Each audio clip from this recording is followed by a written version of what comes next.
오늘 읽은 본문을 중심으로 실패 속에 피어나는 사랑이라는 제목으로 말씀을 증거하도록 하겠습니다. 요한복음은 이 사복음서 중에 특별히 하나님의 아들이심, 기독론을 잘 드러내는 복음서입니다. 요한은 요한복음 1장에서 태초에 말씀이 계신다라고 말씀을 했고요. 그 말씀이 예수 그리스도다라고 우리에게 밝힙니다. 창조 전부터 계셨던 로고스 그 자체이신 예수님으로 시작한 요한복음이 오늘 우리가 함께 읽은 요한복음 21장에서 예수님의 사역이 예수님께서 죽으심으로 끝나는 것이 아님을 나타내 보이십니다. 오히려 제자들을 회복시키심으로 예수 그리스도의 사역의 영원성을 설명하고 있습니다. 이 장엄하고 이 위대한 은혜를 부활하신 예수님께서 제자들을 찾아오시는 장면을 통해서 나타내 보이고 있습니다. 이처럼 요한복음은 예수님의 영원성과 예수님의 사역의 영원성, 그리고 제자들에게 주어진 미래의 영원성 사이에 예수 그리스도의 공생의 사역을 길게 기록을 하고 있습니다. 우리 예수님께서 공생사역을 하실 때 제자들과 동행하셨습니다. 먼저 제자들을 부르셨고 기도도 하게 하시고 전도도 같이 했습니다. 여러 표적과 기사들을 나타내 보이셨고 귀신을 쫓아내는 능력과 권능도 부여하셨습니다. 이게 뜻하는 바가 무엇일까요? 예수님께서 하나님의 아들로서 신적인 능력을 나타내 보이셨고 그 신적 성품에 12 제자들과 교회가 참여하도록 부르셨다라는 말씀입니다. 즉 하나님 나라의 사역을 예수님께서 친히 공생의 기간 동안에 제자들에게 보여주신 겁니다. 매일 반복되는 일상 속에서 제자들을 부르셨고 불확실한 시대 속에서 예수님의 제자들은 그 부르심에 응답했습니다. 제자로서의 사명을 감당하며 살아갔습니다. 그러나 제자들은 예수님의 붙잡히심과 죽으심 사이에 모두 제 살 길을 찾아 예수님을 떠났습니다. 본래 생업으로 돌아갔습니다. 심지어 요한복음 21장 4절에서 볼 수 있듯이 부활하시고 디베랴 호숫가에서 물질을 하고 있는 제자들을 찾아온 예수님을 제자들은 알아보지 못합니다. 누가복음 5장에 보면 예수님께서 갈릴리 게네사렛 호숫가에서 밤새 수고하고 그물을 씻고 있는 시몬이라고 하는 사람의 배에 올라서 말씀을 증거하십니다. 시몬에게 깊은 데로 가서 그물을 내려 고기를 잡으라라고 말씀합니다. 이에 시몬은 선생님, 내가 밤새도록 물고기를 잡기 위해 그물을 던졌고 수고를 했는데 아무것도 잡은 것이 없습니다. 하지만 내가 그 말씀에 의지하여서 그곳에 가서 그물을 던져보겠습니다 하고 갑니다. 그렇게 하니까 어떻게 됩니까? 그물이 찢어지고 다른 배의 도움을 청하고 2배 가득 채우게 될 만큼의 엄청난 양의 물고기를 잡게 됩니다. 시몬은 그 예수님 앞에 무릎을 꿇고 나는 죄인으로소이다 주여 나를 떠나소서라고 고백합니다. 그러나 예수님은 그를 떠나지 않습니다. 오히려 그를 사람을 낚는 업으로 부르셨습니다. 이에 보답이라도 하듯이 곧 붙잡히실 것을 예언하시고 말씀하시는 예수님께 베드로가 이렇게 고백을 합니다. 남들은 다 도망간다 할지라도 나는 끝까지 남아서 예수님을 위하여 죽음도 각오하겠습니다. 이렇게 고백을 합니다. 예수님께서 이러한 베드로에게 어떻게 말씀하십니까? 아니, 넌 닭 울기 전에 나를 3번 부인할 거야. 이렇게 말씀하십니다. 사실 예수님의 이러한 행동은 인간적인 생각으로는 잘 이해가 가지 않습니다. 베드로는 예수님의 제자로서 부르심의 뜻을 따라 사명을 신실하게 나름 수제자로서 잘 감당해온 인물입니다. 예수님께서는 이러한 베드로에게 닭 울기 전 3차례 부인할 것이라고 말씀하는 겁니다. 그리고 베드로는 그러지 않을 겁니다. 이렇게 고백을 합니다. 그러나 베드로의 행동은 어떠합니까? 예수님께서 감람산에서 체포당하시고 신문당하러 가셨을 때 나머지 11제자 어떻게 됐습니까? 다 도망갔습니다.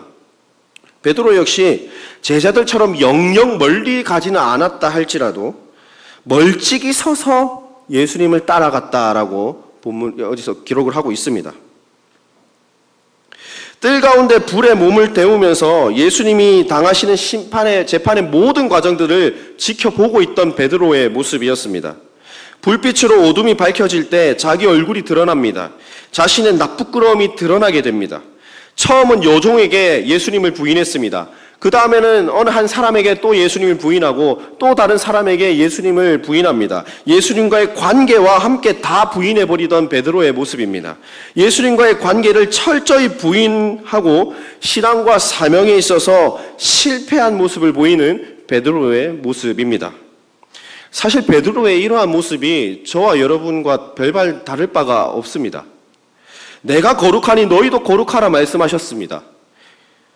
너희를 택하신 족속이요 왕같은 제사장이요 거룩한 나라요 그의 소유된 백성으로 우리를 불러내서 어둠에서 빛에 들어가게 하셨습니다. 그럼에도 불구하고 우리는 날마다 신앙의 문제에 있어서 쉽게 포기하고 넘어지고 실패하는 모습을 보입니다. 분명 하나님께서 오늘보다 내일을 더 거룩한 삶을 살아내야 돼 라고 말씀하시는데 우린 그렇게 살아내지 못합니다. 빛을 뒤로하고 어둠을 사랑하며 달려가는 존재가 바로 저와 여러분들의 모습입니다. 거룩의 모습을 상실할 대로 상실해버린 우리의 모습입니다. 오늘 지금 이 예배 현장에서는 나를 구원해 주신 예수님을 우리가 믿습니다. 하지만 내일은 그 예수님을 부인하고 배반할지도 모르는 우리의 비참한 모습입니다. 3번 닭 울기 전에 베드로가 예수님을 인지 못하고 부인했듯이 신앙의 실패를 인지하지 못하는 경우를 마주하는 우리의 일상의 모습입니다. 마틴 로이드 존스 목사님이라는 분이 영적 침체라는 책을 쓰셨습니다. 그 책에서 영적 침체의 이유를 크게 2가지로 설명을 합니다. 첫째는 이 성경대로 행하지 않는다는 것이고요. 2번째는 그 문제를 너무 급하게 생각하고 우리 힘으로 해결하려고 한다는 것에 있습니다. 종교개혁자 존 위클리프는 교회의 타락은 성경을 읽지 않는 것에 있다라고 말씀합니다. 말씀에 우리 영적인 문제의 해결책이 들어있다라는 거예요. 우리의 거룩함과 영적 침체는 이 살아계신 하나님의 말씀과 상관관계가 있음을 나타내 보입니다.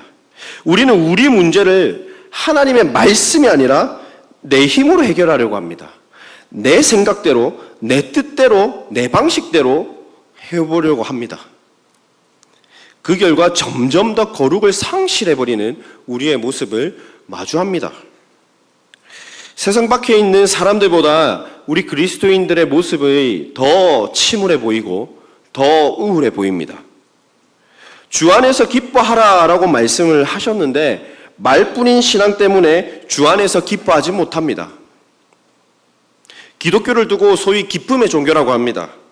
그런데 그 매력을 상실해버린 지가 너무 오래입니다. 피상적으로 우리가 교회를 매주 출석하고 이런 시간에 매주 말씀을 들으니까 나 자신의 영적 상태를 살펴보지 않는 겁니다. 오히려 우리의 신앙이 나름 괜찮다고 내가 교사로서 찬양팀으로서 찬양대로서 헌신하고 있으니까 나름 내 신앙이 괜찮다고 착각하며 살아가는 우리의 모습입니다. 그러나 여러분, 신앙을 하나의 개념과 하나의 정성으로 이해해서는 안 됩니다. 딱 1 더하기 1이 2라는 정답이 떨어지는 개념으로도 이해해서는 안 된다라는 말씀입니다. 우리 아이들 여름 사역 무사히 끝났습니다. 이 수련회가 신앙의 전부가 아니겠죠. 이 수련회가 신앙의 전부가 아니고 신앙이 그렇게 해서 성장하는 것이 진짜 신앙이 아니라는 거예요. 물론 우리 아이가 여름 성경학교 갔다 오고 여름 수련회 갔다 와서 목사님 하겠습니다, 선교사님 헌신하겠습니다 할 수도 있어요. 그러나 하나님 앞에 주여 삼창하고 마치 장독대 위에 물 떠다 놓고 기도하는 것처럼 구해야만 신앙의 성장이 일어나는 것이 아니라는 말씀입니다. 우리 아이들이 수련회뿐만 아니라 이제 수련회가 끝나고 이후의 삶의 현장에서 예수님을 만나야 된다라는 겁니다. 교회 안에서만 아니라 교회 밖에서, 가정에서, 학교에서 우리 아이들이 하나님의 말씀대로 살아갈 수 있도록 우리 어른이 먼저 지도를 해야 된다라는 거예요. 다시 말하면 우리가 날마다 신앙의 성장이 없고 우리가 날마다 신앙에 있어서 거룩을 실패하는 이유는 오늘 우리가 드리는 이 예배 현장에서 예수님을 만나지 못하기 때문입니다. 이런 걸 다 잊어버리고 착하게 살아, 거룩하게 살아, 이것만 딱 빼놓고 신앙을 생각한다면 우리가 신앙생활을 잘해야만 구원받고 밖에서 선한 일을 해야만 칭찬받는, 그래서 구원받을 수 있다라고 하는 행위구원적 요소를 추구하게 됩니다. 그런데 베드로를 한번 잘 생각해 보세요. 예수님의 12제자 중에 가장 모범적이고 가장 열정적인 사람이라고 할 수 있습니다. 심지어 자기 목숨은 버려도 예수님을 떠나지 않겠다라고 고백했던 베드로입니다. 그런데 베드로의 고백이 100점짜리 고백일까요? 베드로는 예수님을 모른다 했습니다. 심지어 저 사람 저주받아야 된다 했습니다. 예수님과의 관계를 철저히 부인하고 동료 제자들과의 관계도 부인해버립니다. 심지어 자신의 출신조차 부인해버립니다. 결국 닭이 울 때 예수님의 시선을 보게 되는 베드로입니다. 밖에 나가서 자신이 행한 죄에 심히 통곡합니다. 늘 예수님 옆에서 제자로서 예수님을 닮은 삶을 살아서 신앙에서 성공한 것 같아 보이던 베드로이지만 알고 보니 신앙의 실패였음을 너무나 뒤늦게 깨닫는 베드로의 모습을 우리는 마주할 수 있습니다. 더 나아가서 이 신앙에서의 실패가 베드로의 신앙에 치명타를 입힙니다. 끝내 제자의 삶을 살아내지 못하고 부활하신 예수님을 2번씩이나 만났음에도 불구하고 모든 것을 포기하고 갈릴리 어부의 삶으로 되돌아가는 신앙의 실패를 경험하고 있는 베드로의 모습을 발견합니다. 사람들이 주님을 떠날 때에도 영생의 말씀이 주께 있는데 우리가 어디 가겠느냐라고 고백했던 베드로입니다. 그런데 우리가 너무나 잘 알다시피 베드로는 다시 제자의 길을 걸어갔습니다. 말년에 십자가에 거꾸로 매달려 죽게 됩니다. 도저히 회복할 수 없을 것 같았던 베드로는 어떻게 회복할 수 있었을까요? 예수님께서 먼저 베드로에게 찾아오셨기에 회복이 가능합니다. 오늘 21장 좀 전체를 좀 살펴보려고 하는데요. 요한복음 21장은 예수님께서 부활하시고 제자들에게 3번째 나타나신 장면입니다. 앞문맥을 살짝 보시면, 우리가 읽어보면 앞문맥을 살짝 보시면 누가복음 5장에서 이 예수님께서 베드로를 부르실 때의 모습과 유사합니다. 시몬 베드로를 비롯한 제자들은 디베라 호숫가에서 물고기를 잡고 있었습니다. 그날 밤에 누가복음 5장처럼 아무것도 잡지 못했습니다. 새벽녘에 예수님께서 제자들에게 찾아오셨고 베드로를 처음 부를 때와 같이 그물을 오른편에 던져봐라 라고 말씀합니다. 우리는 이 장면을 한번 주목해 볼 필요가 있습니다. 예수님은 갈릴리에 있던 베드로와 제자들에게 먼저 찾아가셨습니다. 자신의 스승이던 예수님을 부인하고 신앙의 실패의 자리에서 절망하던 베드로는 어부의 삶으로 돌아갔습니다. 우리가 만약 예수님이었다면 베드로에게 배신감을 느꼈을지 모르겠습니다. 가만두지 못했을 것 같아요. 그런데 오히려 예수님은 신앙의 실패의 자리에 넘어진 베드로에게 먼저 찾아가셨습니다. 그리고 아주 친근하게 부르십니다. 요한복음 21장 5절 말씀 보십시오. 얘들아, 너희에게 고기가 있느냐? 아주 친근하게 부르십니다. 사랑하는 성도 여러분, 날마다 예수님을 배신하고 부인하던 우리입니다. 그러나 예수님은 여전히 지금도 우리를 안아주시고 감싸고 계십니다. 실패한 그 자리에서 여전히 손 내미시고 여전히 일어설 수 있도록 힘을 불어넣고 계십니다. 하나님이 여러분들에게 심고 오신 그 사랑을 삶 속에 깊이 채워 넣으시기 바랍니다. 복음은 단순히 성경 지식에서만 머무는 것이 아닙니다. 하나님께서 여러분들에게 들고 오신 그 사랑으로 저와 여러분들의 삶을 가득 채워 넣으며 사는 것이 복음을 아는 삶임을 기억하시기 바랍니다. 베드로가 예수님을 봅니다. 겉옷을 두르고 배에서 뛰어내려 첨벙첨벙 뛰어 달려갑니다. 달려가니 죽었다가 부활하신 예수님이 지금 잡은 생선 좀 가져오라고 말씀합니다. 그곳에 가니 숯불이 있고 떡도 있습니다. 예수님께서 조반을 먹어라 말씀합니다. 예수님이 재판받으시던 그 밤을 생각해 보십시오. 그날 밤에 어둠이 가려졌습니다. 하지만 아침이 밝았고 예수님은 부활하셨습니다. 그렇게 부활하신 예수님은 다시 제자들에게 나타나셔서 손 내미십니다. 예수님께서 베드로에게 먼저 찾아오셨습니다. 왜 찾아오셨을까요? 베드로의 상한 마음을 치료해 주시기 위해서입니다. 요한복음 18장에서 예수님이 가야바의 마당에서 재판받고 채찍질 당할 때 베드로는 숯불에 자신의 몸을 녹이며 그 재판의 현장 가운데서 예수님을 모른다고 부인했습니다. 하지만 예수님께서 다시 그 숯불이라고 하는 이미지를 가지고 오셔서 베드로를 오히려 위로합니다. 이러한 점에서 숯불은 배반의 이미지에서 회복의 이미지로 바뀌고 있습니다. 예수님은 빈손으로 오셔서 부활의 약속을 잊어버린 그들을 심판하신 것이 아닙니다. 친히 찾아오셔서 숯불을 지펴주시고 떡을 준비하십니다. 그리고 베드로에게 식사를 제공하십니다.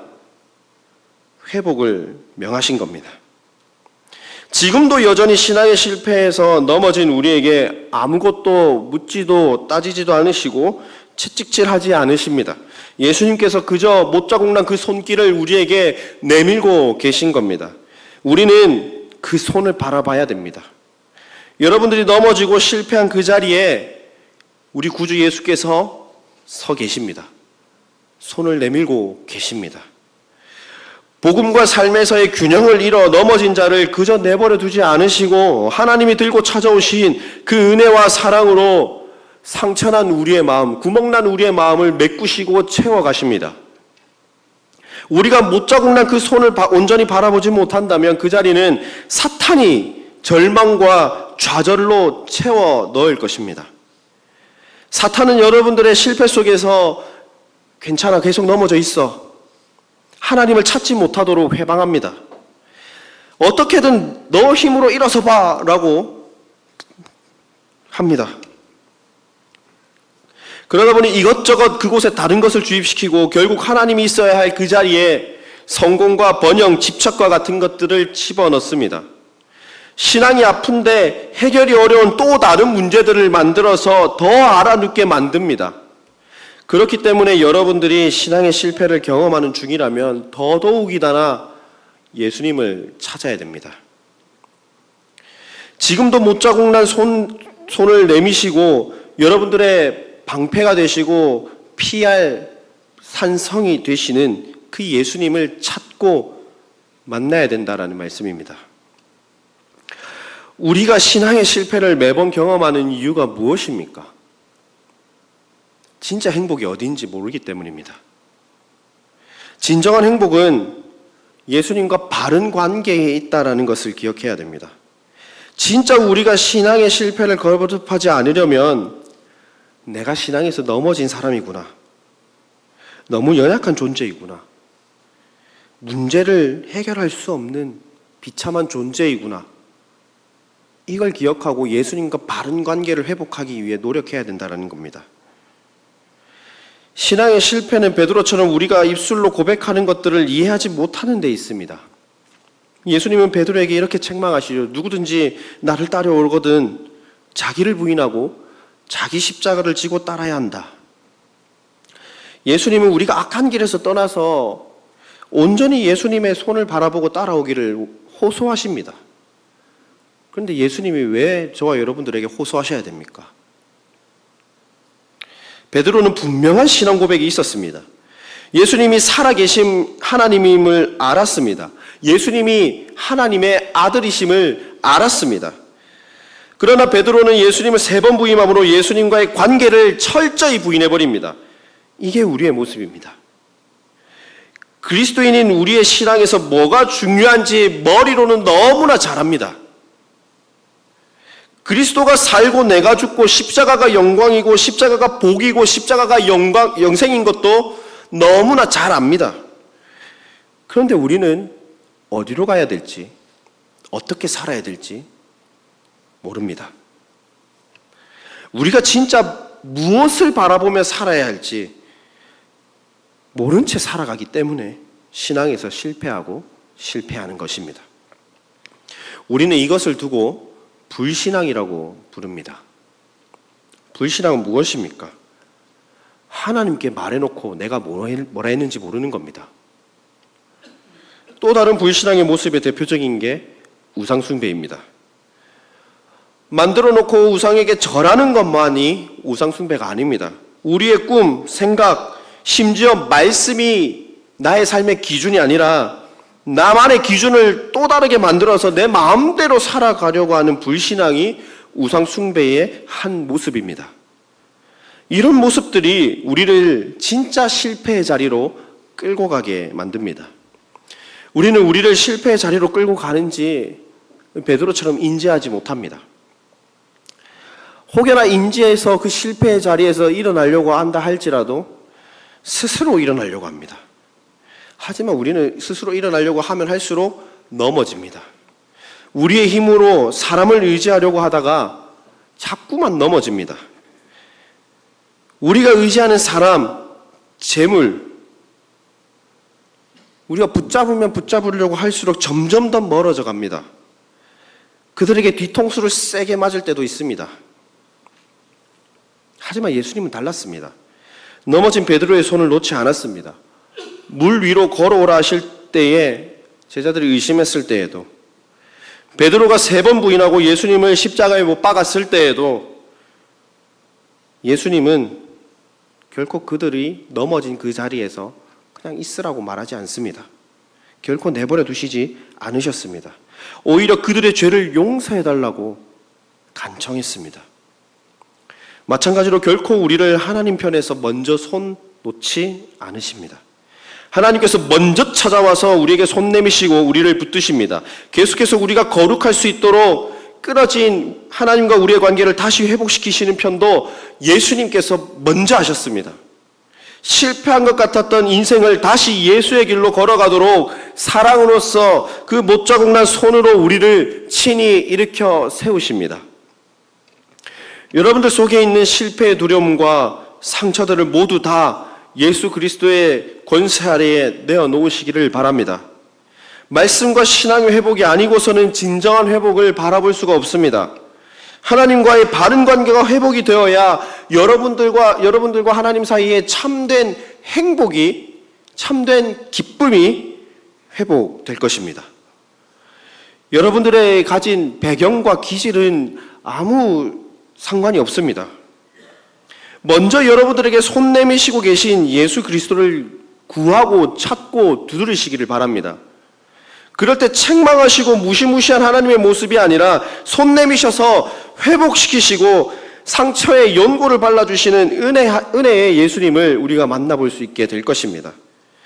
여러분들의 영적 실패의 가장 큰 이유는 불신앙이라고 말씀드렸습니다. 하나님의 말씀이 아니라 사탄 마귀의 말에 귀를 기울이기에 나의 주장을 마치 신앙인 것처럼 착각하게 만듭니다. 하나님과 멀어지게 만드는 교묘한 사탄에게 굴복하는 것이고 공격에 넘어진 채로 그냥 아파하고 있는 것입니다. 계속 영적 실패와 침체를 거듭할 뿐이에요. 결국엔 신앙을 버리게 됩니다. 아이러니하게 예수님은 그런 우리에게 먼저 찾아와 손 내미십니다. 아무 조건 없이, 아무 이유 없이 주님을 배반한 그 자리에서 예수님은 못자국난 손을 우리에게 내미십니다. 사랑하는 성도 여러분, 신앙에서 넘어지셨습니까? 신앙이 지금 흔들리십니까? 실패한 자에게 찾아오신 예수님을 붙잡으시기를 바랍니다. 실패한 나를 먼저 찾아오신 예수님을 먹고 말씀 자체이신 예수님을 들으시고 우리와 함께 동행하시는 예수님의 손을 붙잡고 걸어가시기를 바랍니다. 넘어진 그 자리가 여러분들이 못자국 난 손을 내미시는 예수님을 만나야 하는 자리임을 기억하시기를 바랍니다. 이러한 실패 속에 먼저 찾아오셔서 회복시키신 예수님은 그들에게 다시 한번 사명을 맡기십니다. 오늘 우리가 읽은 본문 15절 말씀을 보십시오. 예수님께서 요한의 아들 시몬아, 내가 이 사람들보다 나를 더 사랑하느냐 질문합니다. 그리고 16절, 17절에서도 동일하게 내가 나를 사랑하느냐 질문합니다. 결국 모든 질문의 요지는 나는 예수님을 사랑하는가에 대한 대답의 요구입니다. 베드로는 과거 자신이 사랑하는 예수님을 배반했습니다. 심지어 몇 번 부인했습니까? 3번 부인했습니다. 예수님은 동일하게 3번 하나님을 사랑하느냐 물어보십니다. 그런데 3번째 대답할 때 모습을 보십시오. 우리 17절 말씀을 같이 한번 읽어볼까요? 17절 말씀을 같이 한번 읽어보겠습니다. 시작. 3번째 이르시되 요한의 아들 시몬아, 내가 나를 사랑하느냐 하시니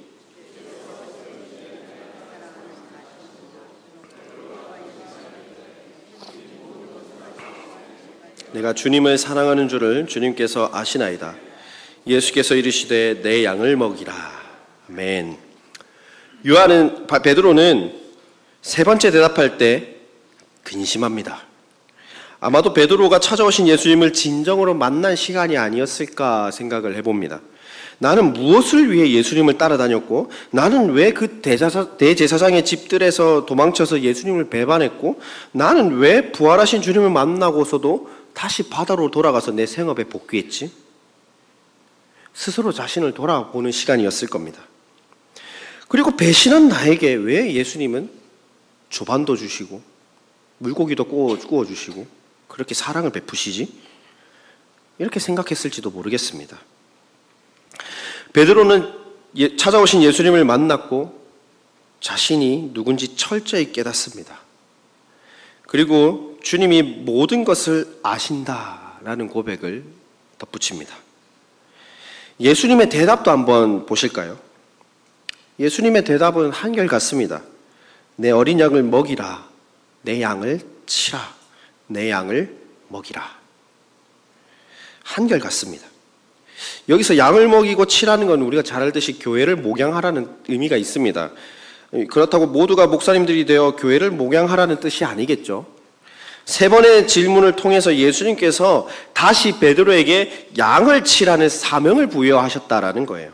여기에 순종하기 위해서는 예수님을 사랑한다, 하나님을 사랑한다라는 마음이 있어야 한다라는 것을 보여주는 겁니다.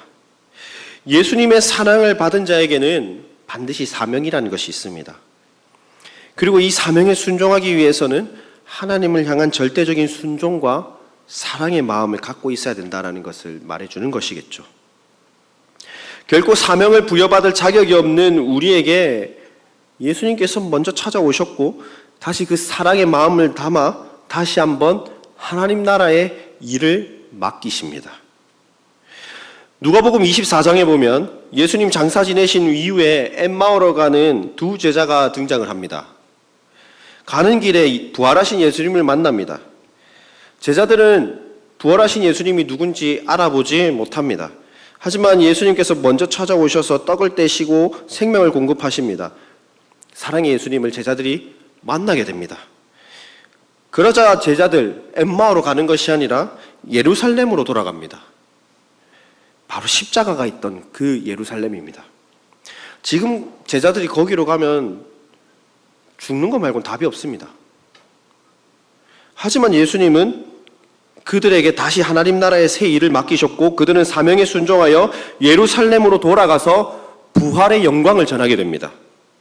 나무에 달린 자마다 다 저주를 받는다고 신명기 말씀에 기록이 되어 있기 때문에 십자가에 달리신 예수님을 전하는 것은 실패한 삶처럼 보일 수도 있습니다. 하지만 약속대로 부활하셨고 죽음을 이기시고 승리하신 우리 예수님 앞에 제자들이 달려갑니다. 오히려 실패인 것 같았던 그 십자가의 자리가 무너진 우리의 삶의 회복의 자리, 그리고 다시 사명을 부여하시고 달려갈 새 힘을 허락하는 자리였던 것입니다. 실패한 것 같아 보이는 우리의 삶 속에서 예수님을 만났더라면 예수님은 반드시 우리에게 사명을 주시고 다시 세상으로 파송하신다는 사실을 기억해야 됩니다. 세상적으로는 분명히 실패한 것처럼 보일 수도 있습니다. 우리 그리스도인들에게 성공, 승리, 복, 이란 말은 세상과는 달라야 됩니다. 영적인 차원에서 이해가 되어야 됩니다. 당시 제자들에게 예수님의 죽으심은 굉장히 아픈 소식이었고 절망과 좌절을 경험하기에 딱 좋은 소스였습니다.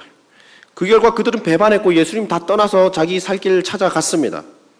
그러나 예수님은 그들에게 다시 찾아가셔서 생명을 공급하십니다. 그리고 사명을 다시 부여하십니다. 그리고 베드로에게 내가 나를 사랑하느냐, 내 양을 먹이라, 내 양을 치라, 새 사명을 공급하셨죠. 다시 말해 여전히 예수님은 베드로를 사랑하십니다. 마찬가지로 예수님은 저와 여러분을 사랑하십니다. 실패하고 넘어진 베드로를, 실패하고 넘어진 저와 여러분을 예수님의 사랑을 통해 일으켜 세우시고 다시 하나님 나라의 새 일을 우리에게 맡기십니다. 예수님의 사랑을 경험한 베드로는 예수님을 사랑한다 고백했습니다. 이제는 철저히 자신의 실패 속에서 회개하고 자신의 모습을 돌이켜 순종하여 순교까지 각오한 새로운 사명의 길을 베드로는 걸어갔습니다. 이제 베드로는 죽고 사는 문제에 집착하지 않습니다. 실패한 베드로에게 찾아오신 예수님을 만났습니다. 경험했습니다. 그리고 나서는 그의 삶은 온통 어떻게 하면 예수님을 온전하게 따라갈 수 있을까 고백하는 삶이었습니다. 결코 세상의 염려와 근심에 휘둘릴 필요가 없습니다. 그저 실패한 나를 일으켜 세우신 주님을 사랑하고 그분이 베푸신 사랑에 힘입어 사명의 길을 다시 걸어가기만 하면 되는 것입니다. 사랑하는 성도 여러분, 우리의 신앙의 성장의 출발은 항상 좌절을 경험할 때임을 기억하시기를 바랍니다. 저 역시도 많은 좌절 속에서 예수님의 사랑을 경험했고 목사로서의 사명을 확인했습니다. 예수님을 만난 사람의 진짜 모습은 변화입니다. 여러분들이 이전에 베드로처럼 예수님을 배반했다 할지라도 예수님을 만나고 새 사람이 되었더라면 예수님을 사랑하는 걸 포기하지 않는 겁니다. 우리에게 긍휼이 필요하고 생명이 필요한데 그 긍휼과 생명을 주신 분이 예수님이라는 것을 안다면 우리는 주님을 쫓아 살아가야 된다는 거예요. 내가 지금까지 갖고 살아가는 온갖 교만의 가치관과 열심을 예수 그리스도의 십자가에 다 못 박을 수 있어야 된다는 겁니다. 베드로는 분명 예수님을 향한 자신의 신앙 고백과 사랑이 있던 사람이었습니다. 하지만 그 너머 죽어야 했던 자기를 살리시고 일으키신 예수 그리스도의 사랑으로 말미암아 나는 이제 없어지고 오직 예수로만 사는 인생이 된 것입니다. 혹 여러분들이 지치고 작심하고 실패한 것 같아 힘이 너무나 들 때 여러분들 스스로에게 질문해 보시기 바랍니다. 나는 예수님을 사랑하는가? 나는 주님께서 베푸신 그 은혜와 긍휼과 사랑을 알고 있는가? 기억하고 있는가? 나의 실패 속에 손 내미신 예수님의 사랑을 나는 기억하고 있는지, 변하지 않는 그 사랑이 우리 삶 속에 묻어 있다면 우리는 실패해도 일어설 수 있음을 기억하시기를 바랍니다. 이제 말씀을 맺습니다. 우리는 넘어지고 실패한 그 자리에서 예수님을 고백해야 됩니다. 우리는 힘들다, 지친다라는 말을 잘 안 합니다. 자존심 때문에. 그러나 이조차도 내가 살아있기 때문에 하지 못한다라는 것을 기억하시기 바랍니다. 진짜 먼저 찾아오신 예수님을 모른 채 살아가기 때문에 그런 말을 잘 하지 못한 것임을 기억하시기 바랍니다. 넘어진 그 자리가 예수님을 찾는 자리여야 됩니다. 넘어진 그 자리가 예수님이 먼저 서 계셔서 여러분들에게 손 내미시는 현장임을 기억하시기 바랍니다. 우리가 넘어진 그 자리가 예수님을 만나 가장 행복한 자리가 되기를 소망합니다. 매번 실패하는 인간적인 열심, 인간적인 뜨거움 내려놓으십시다. 나에게 먼저 찾아오신 예수님, 그 예수님을 겸손하게 고백하시기를 바랍니다. 예수님께서 넘어진 여러분들에게 먼저 찾아오셨습니다. 그렇기 때문에 예수님과 함께 걸어가는 그 길이 어려운 길이라고 할지라도 하나님이 기뻐하시는 길임을 고백했으면 좋겠습니다. 여러분들에게 세상은 살 길을 찾으라고, 그게 성공의 길이라고 말할지도 모르겠습니다. 하지만 우리에게 진짜 성공의 길, 진짜 행복의 길은 하나님 나라와 그분의 영광을 쫓아 살아가는 길임을 믿음으로 확신하시기를 우리 주님의 이름으로 축복합니다.